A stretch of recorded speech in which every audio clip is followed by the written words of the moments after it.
Well, good morning. I'm Mike Smith. I'm the Commercial Director of Utilicon. And I speak with experience not only of now being with Utilicon on the commercial side, but formerly being Executive Director at Southampton City Council, with the lead responsibility for the energy scheme with the City Council. And I propose to speak about partnerships in the context of delivering district energy schemes. I've based my presentation on experience of Southampton, Eastleigh and Birmingham in particular, but I think the model is equally applicable to any other authority, or in fact any other public authority, and can be adapted obviously to commercial organisations as well. So why partnership? Why not go it alone? In my opinion, delivering a district energy scheme does not require a partner or a partnership. However, it does make life a lot easier, and the probability of success, I think, is much greater. That's not to say that people haven't delivered these schemes, local authorities, public authorities, health authorities, registered social landlords, commercial organisations have all done this. But I believe, actually, it is quite complex, and therefore I believe that the partnership route is one that works and works particularly well. So, why go down the partnership route? Well, the schemes are technically complex. They're not mainstream business for public authorities or commercial organisations. The skills are scarce. They really are. We struggle in Utilicon to find the right skills. And I know that local authorities themselves do, and other public authorities. And if you've got these skills, then please do hang on to them, because they're very valuable indeed. The schemes are capital intensive. You need a lot of upfront capital, and as you can see, the returns are long term. It takes a long time. We're talking at 20-year contracts, generally speaking, for these particular contracts. Local authorities, public authorities don't necessarily have large amounts of capital available for investment. And then they can be operationally owned. So partnership does offer a range of benefits. It offers that risk transfer, the technical complexities, transferring that risk, the financial responsibilities and the operational responsibilities as well. And those are important risks to transfer. Certainly when we started out in Southampton 21 years ago, my role then was Director of Finance. And like all accountants, I was very risk averse. And the idea there was to transfer that risk from the local authority. The partnership also offers, very importantly, cost savings, both capital cost savings and revenue. And within Utilicon, we aim to try to provide a capital cost saving of around about 20%, an ongoing revenue savings, annual savings, of about 10% based on whole life costing. It's important to remember that is on whole life cycle costing. Clearly the schemes, because of their efficiency, provide large carbon savings.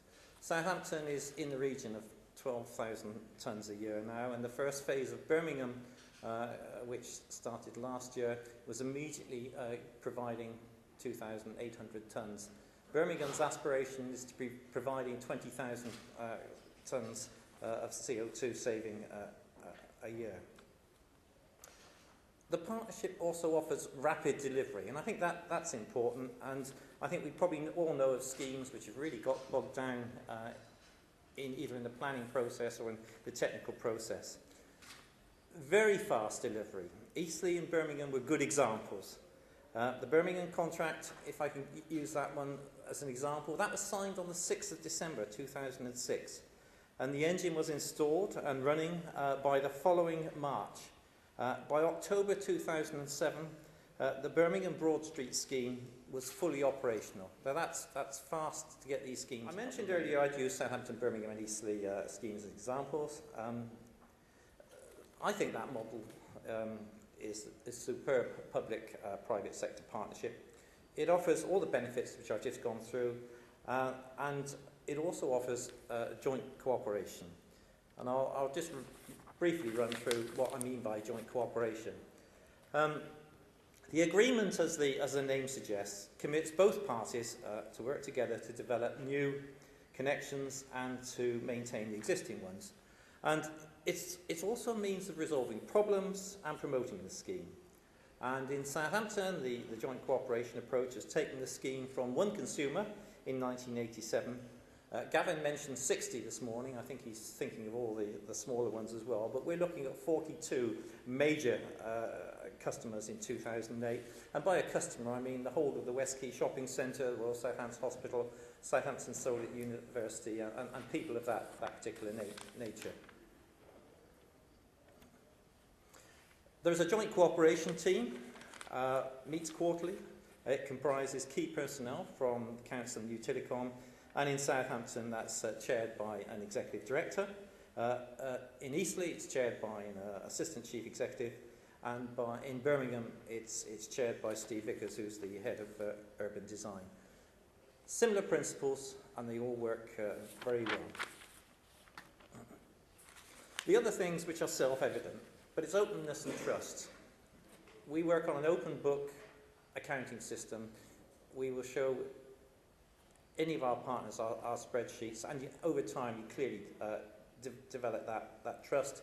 It has to be frank discussions, Chatham House rules in all discussions, and that way you build that understanding and partnership. It also helps if you've got champions. And by that I mean you need a leading politician, somebody like Gavin Dick, but we've also had cross-party support in Southampton. We've had Councillor Richard Williams, we've had Alan Whitehead in the past, Baroness Maddock and others, who've all been very good in supporting the scheme. That cross-party support has been tremendous. And we've had officer champions as well. And that's essential, I think, to the development of the scheme. Just quickly, the Joint Cooperation Agreement, you can see there, it's very simple. In fact, the Southampton Agreement runs to about 16 pages, I think. It must be one of the smallest agreements. The Birmingham scheme agreement is somewhat larger and took a little longer to develop, but there's a joint cooperation element in that, as there is in the Eastleigh scheme as well. But as with all good partnerships, it's the people that make it work, and it's getting that rapport, developing that trust, getting that understanding from the outset, and that's really what's worked in Southampton. It's working well now in Eastleigh, and it's well established now in Birmingham. I'm pleased to see each of those schemes moving forward in that particular way. Just a quick look at the company organisation structure. I've used Southampton here.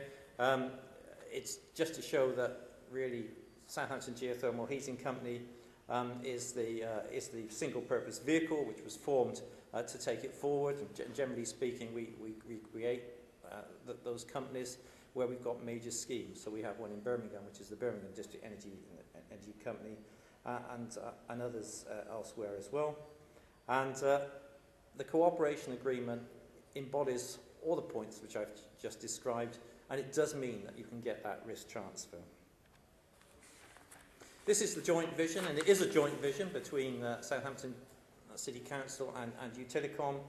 And I won't go through all the points there, but you can see, clearly maintaining 100% consumer supplies and satisfaction, changing technologies, simple agreements, and assisting others are key components.